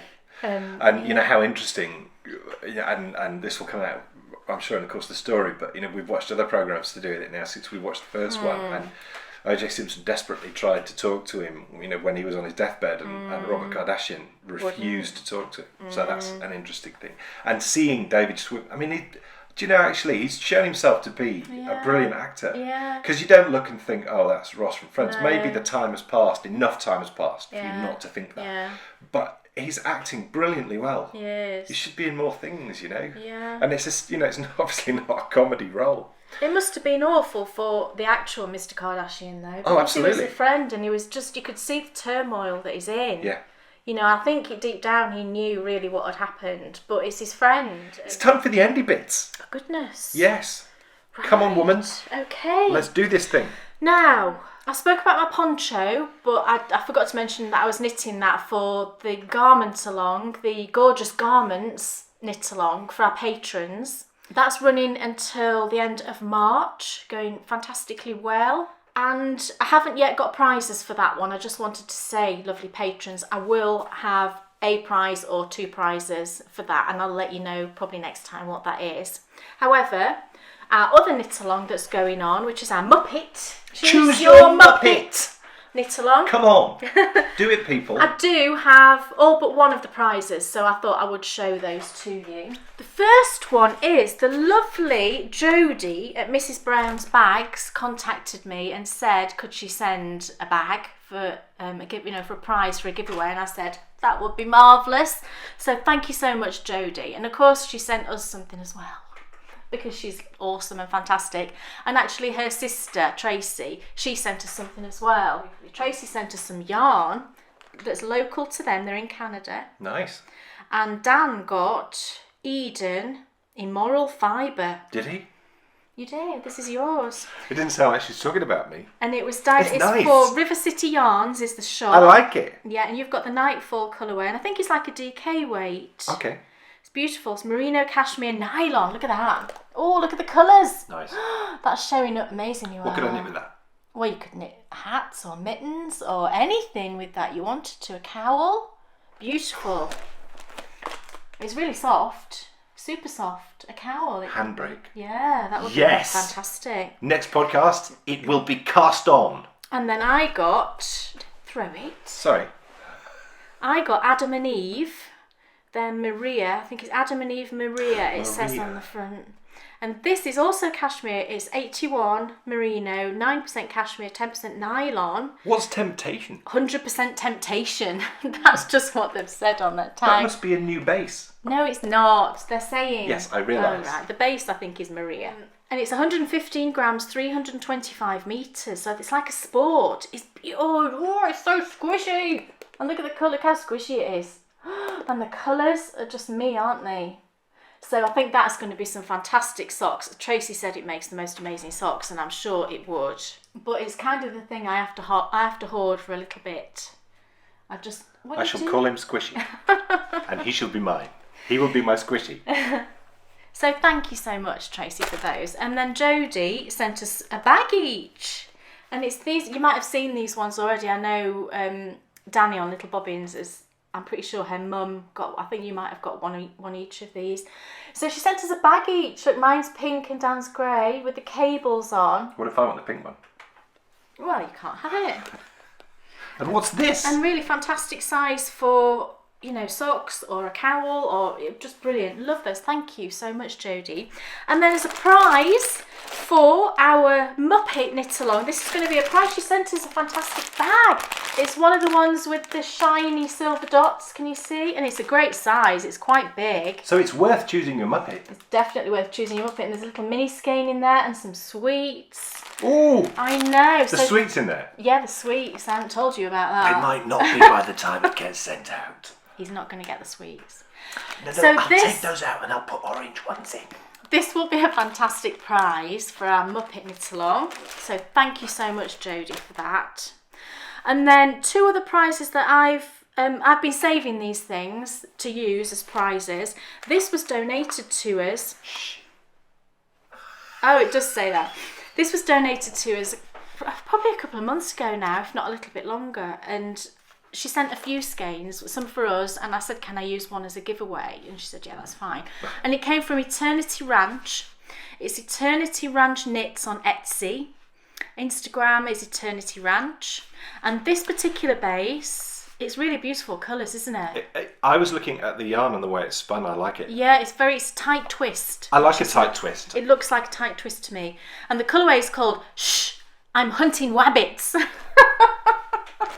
It's hilarious. Look. Shh, I'm hunting wabbits. And look at the colours. Isn't it beautiful? They're Elmer Fudd colours. They are like, maybe that's what it is, Elmer Well, Fudd. they will, yes. Yeah. And it's 100% New South Wales domestic wool. 350 yards. So it's kind of like a sport weight. I think it would make And that thing that says, fantastic socks. it says where wool comes to life, and it made me think about gremlins. Yeah. And I thought, maybe if you put water on this, Oh. maybe it comes to life. Maybe it does. That would They should do a new Gremlins where wool becomes the gremlin. I wonder if anyone's done gremlin colourways. Oh, gosh. Wouldn't that be cool? Well, it would, yes. So thank you so much for that. So Eternity Ranch on Etsy, if you want to go and take a look. It looks absolutely beautiful. So we've got that as a prize. And then the final one is something from me. I purchased this only in the past couple of weeks, actually. I purchased this. I'm also going to make a bag with the Kermit fabric. I haven't made that yet because I'm still working on the last round of the March bags. Almost finished. So I will be making a bag.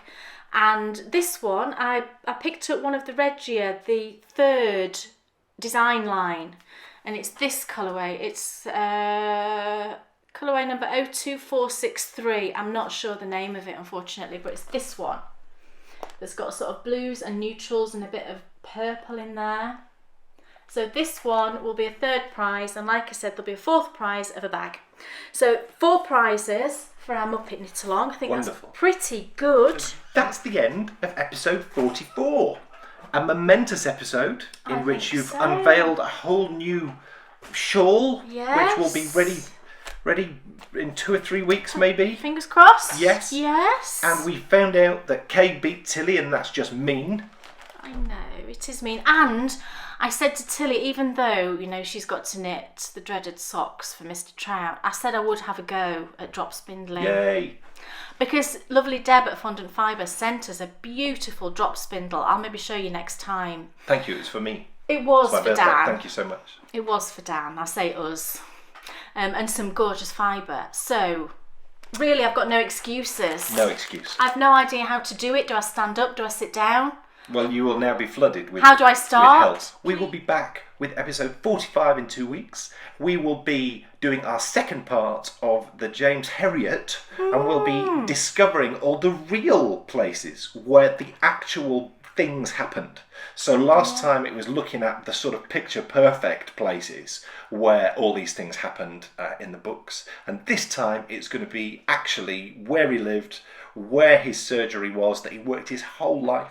where they got married, where Mrs. Pumphrey actually lived, and we'll find out her actual name. So it's going to be really cool. We're going to get to see a small Yorkshire market town, and it is a really beautiful place actually that I've not been for ages. And actually I used to drive through loads. It was one of those places that you just sort of drive through when you went places. So it's going to be really cool to go back there for the first time in a long time and do some exploring. So thank you so much for watching. Thank you. And we will see you next time for episode 45. Can you believe it? 5 off the 50. Past my age yes, thankfully. So we'll see you then. Have a great weekend and a great couple of weeks, and we'll see you soon. Bye.